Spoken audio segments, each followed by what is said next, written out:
Revolution. It's the mural program here in West Palm Beach. And we did the mural across the street called Letting Go. The artists are involved are Mei-Ling Powell and Bolks. Bolks, could you give us some background on yourself? Grew up in an art gallery, so at a young age I was kind of introduced to all different kinds of art. Can you hear me now? Yeah. Okay.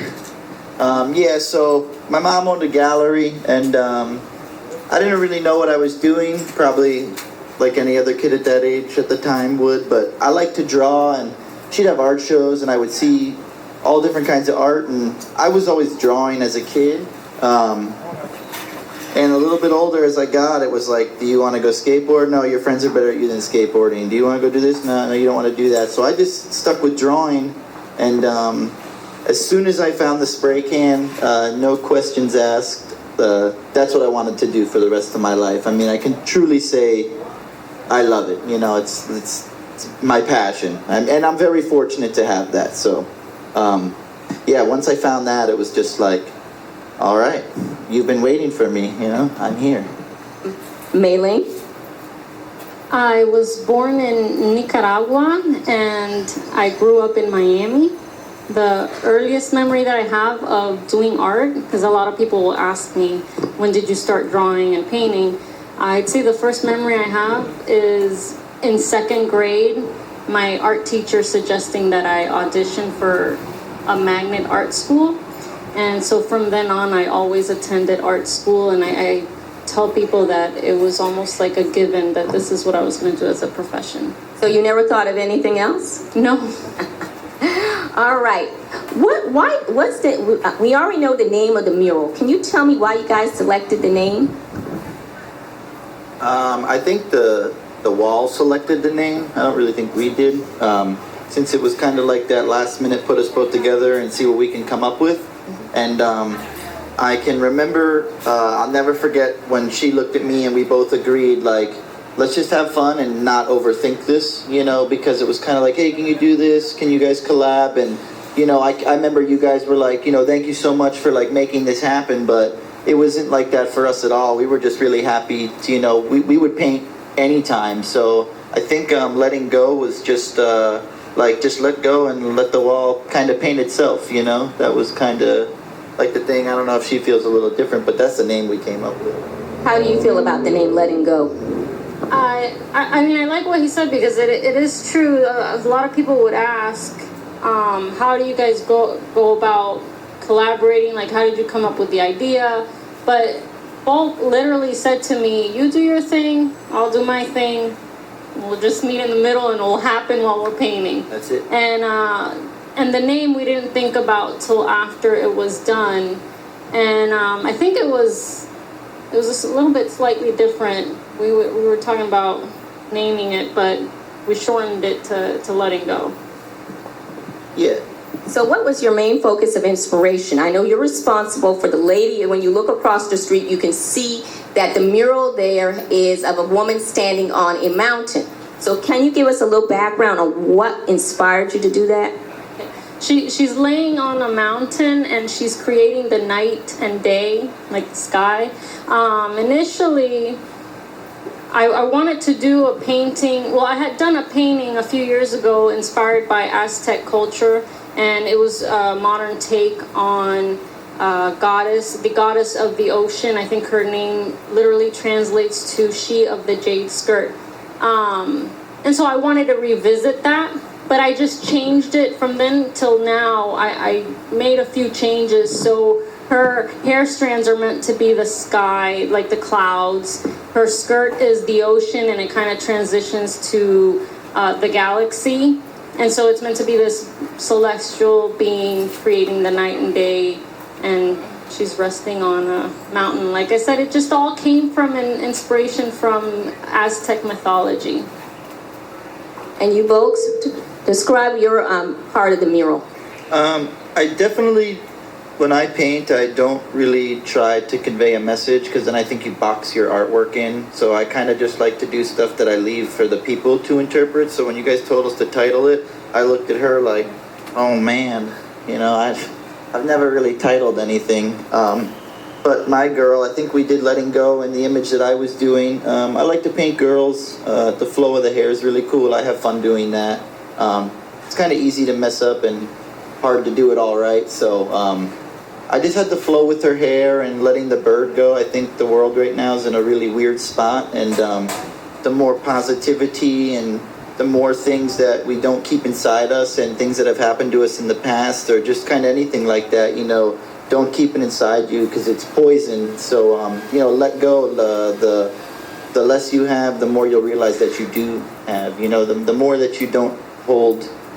You know, we're in a world where we feel like we need these things and to keep up with people, and they have something that I don't. And if we all just kind of maybe took a little step back, and if you made a list of what you do have, you'd realize you don't really need anything else, you know? So that was like the letting go of, in our artwork as well, so. When you guys developed this, you guys have very divergent styles. One of the things you didn't mention, she has a fine art background, Mei Ling. You graduated from the Kansas City Institute. Kansas City Art Institute, yes. And in the case of books, your whole background is graffiti. Yes. And you've had a lot of experience doing murals. For you, when you guys came together, when I put you guys together, you have two diverging styles. So when you started to develop the picture, which we see on the wall, the piece, how in the world do you guys take those two styles and combine them? How was the process? You want to take that one? Okay, it was actually beneficial for us because he says he likes painting females, but he says it's not really what he paints the most. He'll do a lot of, you know, cartoons and animals, right? Yeah. Like, so he said that he could take from that because that's usually what I paint is figurative work. And then I learned a lot from him because even though I've been painting all my life and art has been my profession for over a decade, it's actually the first professional mural that I do, and I've never worked with spray cans before. So we had something to learn from each other. So that was really cool. And again, it might be hard to believe, but really we didn't focus on that too much. Like, oh, wow, our styles are too different. How are we going to make it work? We just started painting and let it happen on its own. I would say that maybe the only thing that we did to try to get it going in the same direction is that we were looking at each other's artwork to kind of get ideas of what we were going to do. And when I was looking at his artwork, I liked the overall color palette that he had, and I just pointed out one of his paintings and I said, let's go with this color palette. So that the colors actually is the only thing that we did specifically to kind of solidify the theme and kind of make sure that everything went well together. So we didn't really focus on the style of how we paint. It was more like the colors brought everything together. So the colors were the unifying factor, you feel, that made the decisive decision in it? 100%. Okay. Yeah. Because she asked me, you know, as anybody else would, how are we going to go about this? And I was like, hey, we're just going to like paint super big sections of color, and then you use what you're comfortable with, which she likes brushes. I mean, I like brushes as well, but I definitely always lean more towards using a spray can because I'm quicker and efficient with it. Mm-hmm. So, you know, I can remember when I started, she kind of looked at me and she's like, oh, I know why you use spray cans now. And I was like, yeah, you're not cleaning brushes and dipping them and, you know, having all this stuff. But I mean, she worked side by side and kept up with me with two completely different approaches. And I think that has a lot to say about how we collaborated. You know, it was two complete opposites and we made it work. You know, it doesn't look like she did this and I did that. It right. kind of meshed together. I put a spray can in her hand and I was like, you gotta use this. She's, oh, I've never I haven't done that. And I was like, just go for it, just try it. And I give anybody a lot of credit who steps out of their comfort zone. And I think you definitely, once you use the can, you were like, all right, I kind of get that. Like, I get why he uses it, you know, so. So in your case, Mei Ling, was your side of the mural more hand-painted? As far as the actual body, the face, and the body, I pretty much stuck to brushes. There was some spray can work on there, but the hair And then the skirt, I did use the spray can. Well, that's not true. Like the hair, to kind of like draw it out, I did the spray can, but then I went back to using the brush. So it was a mix. It was a mix between brush work and spray can. But as far as the body, it was a lot of paintbrush. What do you think made the collaboration so successful? Because a lot of time when I suggested that we were going to put artists together, people said to me, first off, they had to have similar styles. They said that would be an automatic. They told me that I should also have, that egos would get in the way with the artist. And I so far haven't had that problem. So I'm curious what you think makes a successful collaboration like yours. And you have two diverging styles, two different backgrounds. You're Hispanic, he isn't. You're a female, he isn't. And so you had two, came from two different standpoints as artists. How do you feel, what made it successful, you think? I can tell you right now that before her and I collaborated, I've known Mei Ling for, a pretty good time before we collaborated. And I said to her when you guys called me, hey, you have to have this by Sunday. Can you do this? And I was like, yeah, not a problem. Her and I did art battles together, so it was really funny, when her and I were standing there, because I was like, oh, the first couple times we met, like, I thought I had to beat you in these art battles, you know what I mean? And it was like this, like, oh, I got to do something cooler, and it's funny, we just knew each other in passing through those, but then when it came time for us to collaborate, it's, I think it meant a lot that that's where we first met, because it went from like this, okay, I don't really like the art battles because art shouldn't be about that, but it is fun to see where you stand against like other artists and in your craft. But when her and I were painting those, I can remember being like, oh, she's really good. Everybody here is really good. And then when her and I went to collaborate, there was that comfort zone of like, hey, I know, when you do an art battle, you're pretty much setting yourself up to say like, hey, judge my work, you know what I mean? Mm-hmm. I might think I'm better than all of you, but everybody thinks you're, So I think we kind of already got that out of the way, and maybe it was just the last minute of putting it together. And once again, if you overthink things too much, you'll get lost in, you'll lose sight of what you're going after. So her and I collabing, it was really funny when I saw her. I was like, remember we were doing the art battle? She's like, yeah, I know.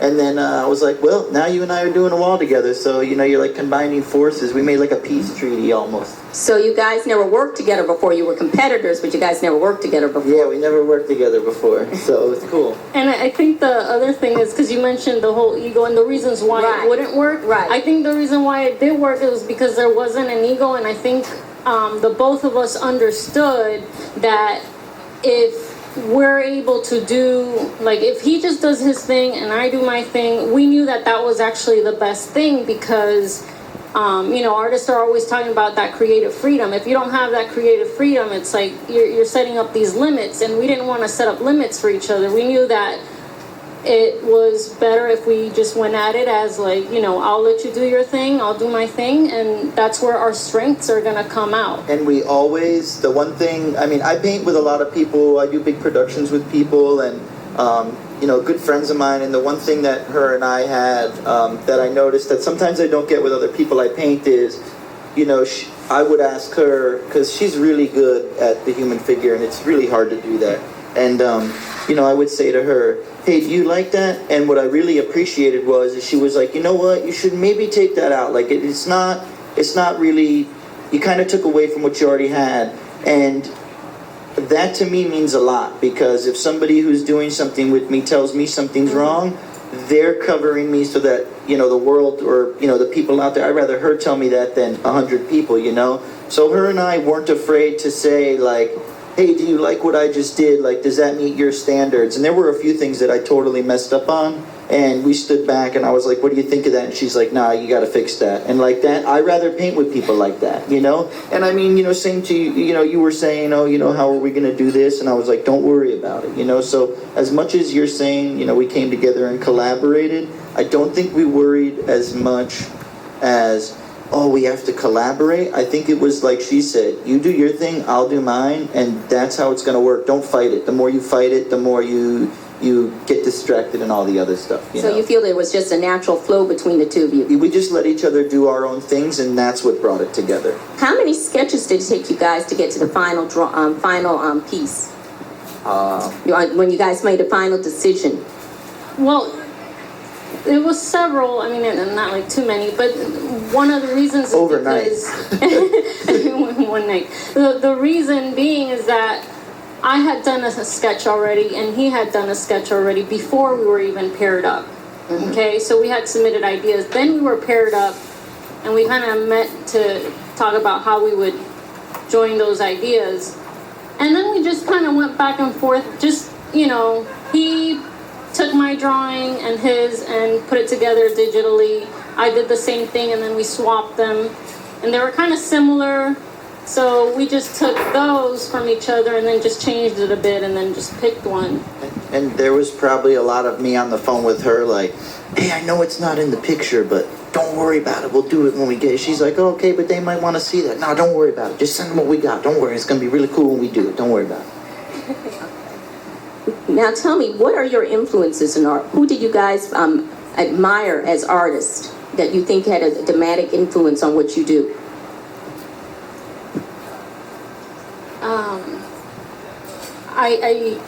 I've always liked the expressionistic movement, you know, the French Impressionism movement. I normally don't do sketches before I do a painting. That's like very rare. I like to have things happen when they happen. So I like plein air painting. I like, you know, I like that whole French movement. I like to just be in the moment. But I like all those painterly styles, you know, starting from Van Gogh on. And So do you favor the post-impressionist or the... that's what I'm saying, from like the start of those impressionistic styles on, you know, there are variations like expressionism, and I like realism, and I like to do a lot of figurative work. But when it comes to like painting, I like to really use it as the paint as like a form of expression. Folks? As far as artists go or who I'm inspired by, I'm not really inspired by anybody in particular as far as certain artists. I'm inspired by anybody that's doing something that they believe in. So, you know, it could be someone building a sandcastle or someone painting a 10-story mural. Like, if you're doing your thing and, you know, there doesn't need to be a paycheck behind it. If you're doing it because something inside you says, like, I want to create and I don't really care what comes after that. I just, in the moment, I think we all have it in us to say, like, hey, world, I was here, you know? So, like, anybody creating really inspires me. But as far as pushing my artwork, I had a lot of people in my life that said, you know, what are you going to do, paint walls the rest of your life? Or, you know, you can't be an artist. That's not realistic. You need a real job and you can paint on the side.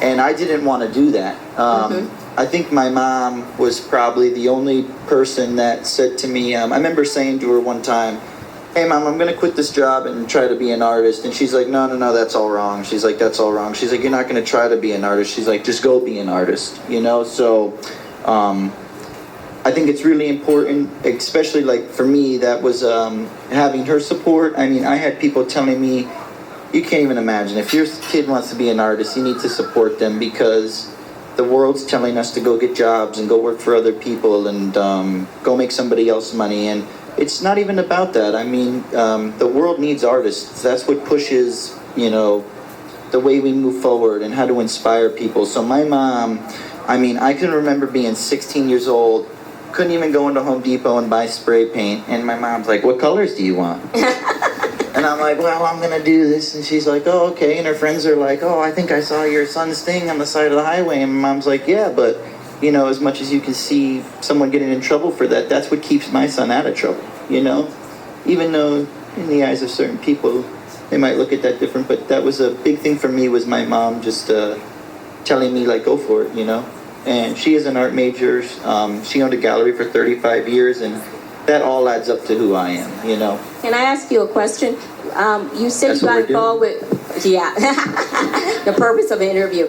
I'm curious about the fact, how early did you get started doing graffiti? I can honestly tell you, I remember, I grew up in the gallery, I was drawing, but I can remember the day I was at the skate park and a kid's skateboard came by, and I was super young. They were way older than me. And I said, hey, what's that? And they played it off really cool, like, oh, you can't do that, you're too young. I said, no, what's that all about? And they said, oh, it's graffiti. And I think that night I went home, grabbed my markers, grabbed my sketchbook. Oh, my sister Elise, I'm going to draw your name. Mom, I'm going to draw your name. So I think it was probably like maybe 7th grade. And that was it. I mean, I was riding my bike to go paint spots. You know what I mean? Because I didn't have my car. And then once my buddies got their license, I was like, oh, I'll buy the paint. Let's ditch school and go spray paint something. Okay. Maylene, I'm kind of curious. How did your Hispanic heritage influence your work? You know, that's a good question. I mean, I grew up in Miami, so, you know, obviously, I'd say I've had more of like an American influence. I mean, I've been being taught in America. But I have an uncle, I have 2 uncles that actually, hey, my cousin's back there. Her dad is a painter. And so when you talk up, you know, when you bring up that question, it makes me think of my family, my uncles that are painters and jewelers and, you know, artists themselves. And it's funny because I just mentioned my earliest memory of related to art, but maybe even earlier than that is I remember one of my uncles teaching me to paint.